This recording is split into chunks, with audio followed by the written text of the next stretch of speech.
Hola, buenos días. Soy Lucía Pérez de la Unidad de Genética Médica de Sistemas Genómicos y les damos la bienvenida a este webinar en el que vamos a hablar de las aplicaciones de la secuenciación masiva al diagnóstico genético del cáncer de mama y ovario hereditarios. Pues bien, a modo de introducción, se estima que el cáncer hereditario supone aproximadamente entre un 5 y un 10% del total de los casos detectados, aunque puede haber hasta un 20% de los casos con antecedentes familiares. Pues bien, el gran objetivo cuando estudiamos cualquier enfermedad hereditaria, y en concreto el cáncer de mama y ovario hereditario, es la identificación de una mutación causante de enfermedad, también llamada mutación patogénica o mutación deleteria, en individuos previamente seleccionados. Todo ello con vistas a la elaboración de un consejo genético adecuado basado en las medidas preventivas y de detección precoz en los familiares. Una vez que sabemos el objetivo de la enfermedad hereditaria, tenemos que seleccionar a los pacientes. ¿Cuáles son los criterios de selección de pacientes con sospecha de síndrome de cáncer de mama y ovario hereditario? Pues bien, las principales causas de sospecha que aparecen en pantalla se basan fundamentalmente en la presentación precoz del cáncer de mama a unas edades menores de 30 o 40 años, una concentración de casos de cáncer de mama y ovario en la familia, la bilateralidad o multifocalidad de los mismos, así como una herencia autosómica dominante con transmisión vertical. En esta diapositiva podemos ver algunos ejemplos de familias que cumplen criterios de alto riesgo para cáncer de mama y ovario hereditario. En el primer caso podemos ver una transmisión vertical del cáncer de mama en 3 generaciones distintas. En el segundo caso vemos una paciente con cáncer de mama y ovario diagnosticados en distintos tiempos. Otro de los ejemplos es la presencia de un cáncer de mama bilateral en una paciente joven, con un diagnóstico a los 35 y otro diagnóstico a los 40 años. Y otro de los casos, estos dos que podemos ver aquí, hay distintas agregaciones dentro de la misma familia de casos de cáncer de mama, hasta 3 o más casos. Una vez seleccionadas las familias de alto riesgo, entonces hemos de buscar a los genes que pueden estar implicados en la susceptibilidad genética de estos casos. Pues bien, se sabe que BRCA1 y BRCA2 son los principales genes implicados en cáncer de mama y ovario hereditario, de modo que pueden suponer hasta un 20%, explicar la susceptibilidad genética de hasta un 20% de estos casos seleccionados.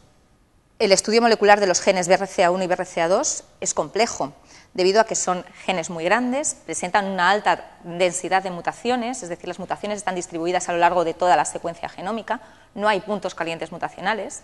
El espectro de mutaciones que nos podemos encontrar es de todo tipo, desde mutaciones puntuales hasta grandes reordenamientos genéticos que pueden implicar a uno o varios genes.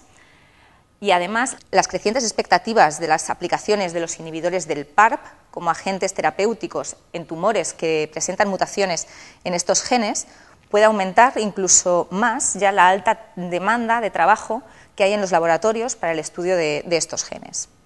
Pues bien, hasta ahora, las técnicas convencionales empleadas para el análisis de estos genes estaba basado en la secuenciación gen a gen, es decir, se empezaba secuenciando BRCA1, si no se encontraba mutación, se continuaba con la secuencia de BRCA2. Pues bien, este screening convencional es laborioso, presenta largos tiempos de espera en el diagnóstico, además de un alto coste. De modo que en este punto, la secuenciación masiva se ha revelado como una herramienta útil para poder solventar todos estos problemas del screening convencional que se estaba realizando en estos genes, puesto que nos permite el estudio simultáneo de los 2 genes a la vez en varios pacientes simultáneamente, fundamentalmente gracias a la reducción en los costes económicos que se está produciendo para secuenciar el genoma entero.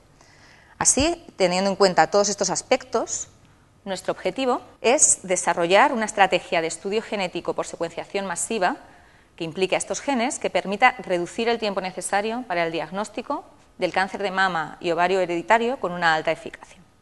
En este sentido, hemos aplicado la tecnología de secuenciación masiva al diagnóstico genético del cáncer de mama y ovario hereditario, desarrollando un panel que incluye a los genes BRCA1 y BRCA2. Esta nueva estrategia permite un estudio simultáneo de ambos genes en varios pacientes al mismo tiempo, mediante el uso de un secuenciador de última generación. Posteriormente, los datos obtenidos de este análisis son analizados mediante un pipeline bioinformático que nos detecta las variantes que podemos encontrar en cada uno de los pacientes. Si encontramos una alteración relevante, una alteración que pueda tener implicación en este cáncer, realizamos una validación mediante Sanger, que es la técnica gold estándar en la secuenciación considerada hasta ahora. Si no detecta ninguna mutación causante de enfermedad, se evalúa la presencia de grandes reordenamientos genómicos, confirmando cualquier alteración mediante una técnica complementaria. Esta estrategia en global lo que nos permite es realizar un ahorro económico y temporal al estudiar ambos genes en pacientes de forma simultánea y además las validaciones de las mutaciones por técnicas complementarias nos da una garantía en el análisis. Comenzamos aplicando esta tecnología hace ya un par de años y aquí os mostramos nuestra experiencia en datos. Pues bien, hemos analizado hasta ahora 310 familias procedentes de distintas unidades de consejo genético que cumplen criterios de alto riesgo o riesgo moderado para cáncer de mama y ovario hereditario. En total, en estas 310 familias hemos detectado 127 variantes relevantes. Hasta un 20% de las mismas son de nueva descripción, lo cual nos da y nos avala un poco la tecnología, puesto que es capaz de detectar no solamente las mutaciones descritas, sino las mutaciones también que no han sido previamente publicadas y que son nuevas hasta la fecha. Además, hemos identificado todo el espectro de mutaciones asociados a los genes BRCA, que incluye distintas mutaciones como friendship, nonsense, missense, incluso reordenamientos genómicos. En total, hemos identificado en un 15,2% de las familias estudiadas una mutación causante de enfermedad en uno de estos dos genes, en BRCA1 o BRCA2, lo cual son unos datos bastante aceptables y que concuerdan con los datos publicados hasta el momento. Por otra parte, el tiempo es un factor clave en el paciente. En nuestra experiencia, el tiempo estimado para completar el estudio molecular de estos genes ha sido de aproximadamente 30 días. Este aspecto supone una reducción temporal importante respecto a las técnicas convencionales de detección de mutaciones basadas en secuenciación Sanger, que solían alargarse varios meses. Las principales ventajas de la aplicación de la secuenciación masiva son, en primer lugar, la evaluación simultánea de los genes BRCA1 y BRCA2, que nos permitirá la detección de dobles heterocigotos, es decir, individuos que portan mutaciones patogénicas en BRCA1 y en BRCA2. Por otro lado, la disminución de los costes por muestra posibilita el análisis de un mayor número de pacientes que tengan una historia familiar negativa, porque la herencia viene a través de los balones u otros casos. Y por último, también la disminución del tiempo en el diagnóstico genético permite que el paciente requiera un menor tiempo de espera para la obtención de resultados, lo cual es un aspecto tremendamente importante.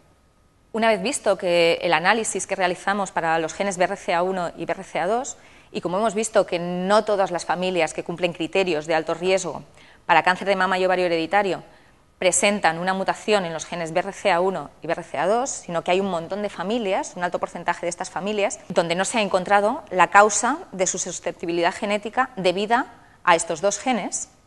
Sabemos que hay otros genes implicados en el cáncer de mama. Actualmente el modelo genético que se asume es un modelo genético poligénico, donde una combinación de mutaciones raras en genes de alta penetrancia como CHEK2 o P53, o variantes en genes de penetrancia moderada como el gen ATM o PALB2, así como variantes comunes en genes de baja penetrancia, tienen un importante impacto en el riesgo del cáncer de mama. A este respecto, hemos desarrollado un panel de secuenciación masiva que incluye los principales genes descritos asociados a esta patología y que pueden explicar la susceptibilidad genética en todas estas familias que son BRCA negativas.